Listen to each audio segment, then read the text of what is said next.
वाक़या करबला किस्त नंबर 6। इमाम मजलूम रज़ियल्लाहु अन्हु मक्का से करबला तक। जब ये काफ़िला आगे बढ़ा तो इब्न अशअस का भेजा हुआ आदमी मिला जो हज़रत मुस्लिम रज़ियल्लाहु अन्हु की वसीयत पर अमल करने के लिए भेजा गया था। उससे हज़रत मुस्लिम रज़ियल्लाहु अन्हु के शहादत की खबर मालूम होने पर इमाम रज़ियल्लाहु अन्हु को साथियों ने कसम दी कि यहाँ से पलट चलिए। मुस्लिम शहीद रज़ियल्लाहु अन्हु के अजीज़ों ने कहा, हम किसी तरह नहीं पलट सकते, या खूने ना हक का बदला लेंगे या मुस्लिम रज़ियल्लाहु अन्हु से जा मिलेंगे। इमाम ने फरमाया, तुम्हारे बिना ज़िंदा रहना बेकार है। फिर जो लोग रास्ते में साथ हो लिए थे उनसे इमाम ने फरमाया, कूफियों ने हमें छोड़ दिया, अब जिसके मन में आए पलट जाए, हमें कुछ नागवार ना होगा। ऐसा इसलिए कहा गया कि कुछ लोग इसलिए साथ हुए कि इमाम उस जगह जा रहे हैं जहां लोग इनकी बैत कर चुके हैं। ये सुनकर कुछ लोग वापस हो गए। रास्ते में हजरत हूर मिले जो इमाम रज़ियल्लाहु अन्हु को इब्न ज़ियाद के पास ले जाने के लिए आए थे। इससे बहुत सारी गुफ्तगू बातचीत हुई।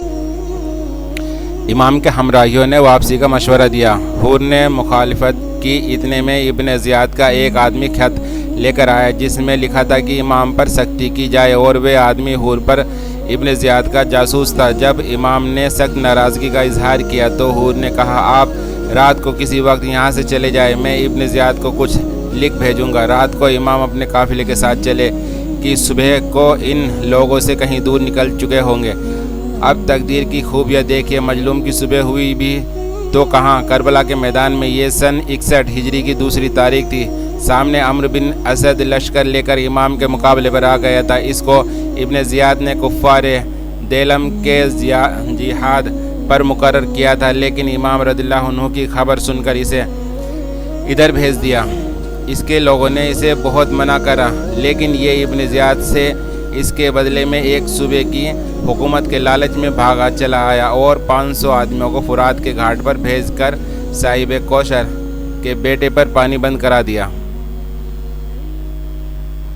3-4 दिन करबला के मैदान में यूं ही गुजरे। इमाम रज़ियल्लाहु अन्हु के और इब्न असद के बीच बातें होती रही। एक दिन इब्न असद से इब्न ज़ियाद को लिखा, इमाम रज़ियल्लाहु अन्हु के चाहते हैं कि इन्हें वापस जाने दिया जाए या इन्हें यजीद के पास ले जाया जाए या कि ये किसी इस्लामी सरहद पर चले जाए। इब्न ज़ियाद ने यह ख़त पढ़कर कहा, बेहतर है, लेकिन पास में बैठे सिमर ने भड़काया। इब्न ज़ियाद ने सिमर की बातों में आकर इब्न असद को सिमर के हाथों से एक खत भेजा और कहा, अगर इब्न असद तेरी बात मान ले तो ठीक, वरना तू लश्कर का सरदार बन जाना और उसका सर मेरे पास भेज देना।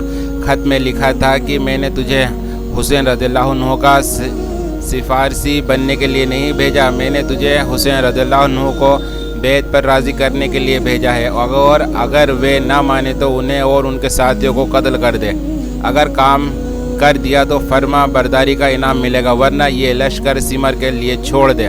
जब सिमर खत लेकर इब्न असद के पास आया तो इब्न असद ने कहा, सुलह हो जाती, लेकिन तेरा बुरा हो, तूने काम बिगाड़ दिया। सिमर ने कहा, अब तेरा क्या इरादा है?